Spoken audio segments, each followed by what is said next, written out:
Today I'm making salted caramel coffee syrup that tastes like a coffee shop drink, but it's simple and stores great. In the next couple minutes, you'll see the exact texture and color you're aiming for, plus how to keep it from turning gritty. Let's get started. We'll begin with a simple ingredient, 1 cup of water. I suggest using filtered water. It can be cold or room temperature, and when you have it ready, go ahead and add it to a small or medium saucepan. It's that easy. Now we're ready for the next ingredient. And next up, we're going to add a little sweetness with 1 1/4 cups of granulated sugar. This is another really easy ingredient, so when you have it ready, go ahead and add it to your saucepan. Alright, we have 1 ingredient left before we start to heat things up. And the next ingredient is 1/2 cup of light brown sugar. The 1/2 cup of light brown sugar should be lightly packed so that it looks like the video. And when you have it ready, go ahead and add it to the saucepan so it can join your other ingredients. Now that it's added in, as I mentioned before, it's time to add some heat. To do this, set your stovetop to medium heat. While the saucepan is heating up, keep stirring until the sugars fully dissolve. In my case, that usually takes around 5 minutes. After 3 minutes, the mixture looked like this. And after 5 minutes, the sugar was dissolved and the mixture was beginning to simmer. That's when you know you're ready for the next ingredient. And it's the star of the show, 1 teaspoon of salt.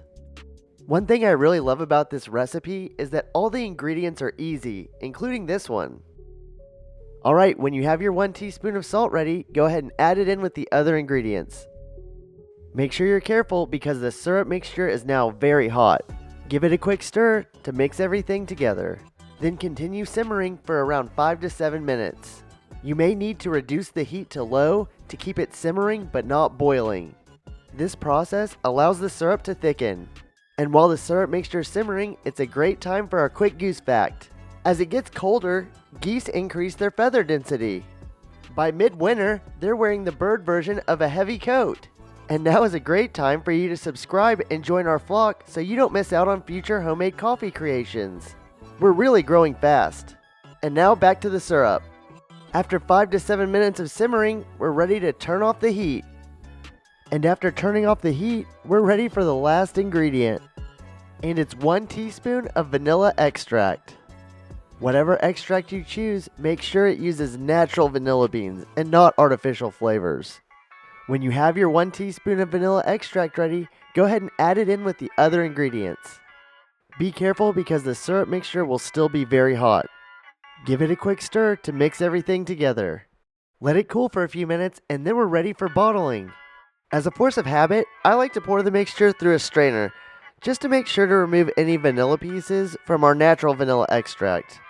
You can see here it made approximately 2 cups. Before we finish, there are 2 different ways to get this syrup. You can make it like I just did, or if you want to save time and effort, we sell this Lone Goose Bakery salted caramel syrup and it's ready to go. We've been swamped with orders, but I'm hoping we're caught up by the time you see this. We make it in small batches and we really do use the best ingredients. Okay, now it's time to bottle. You can find these swing top bottles in multiple different size options online. And I think this is one of the few times where I didn't make a mess. But I'm sure I'll make up for it next time. Okay, now that the syrup is bottled, it's ready to be used immediately in your next salted caramel latte, cold foam, or any other coffee creation. You can store anything you don't use immediately in a sealed container, and refrigerated, it will stay good for several weeks. While you're enjoying your salted caramel syrup, here's some custom artwork one of my kids made for your viewing pleasure. My kids take turns supplying the artwork, and we'll call this one a salted caramel walrus. They have a quick message for you. Thank you for joining in our pictures. Love you, Dad. Now that we've created this delicious salted caramel syrup, you need to check out a fun way to customize your lattes with my salted caramel cold foam recipe. I'll see you there.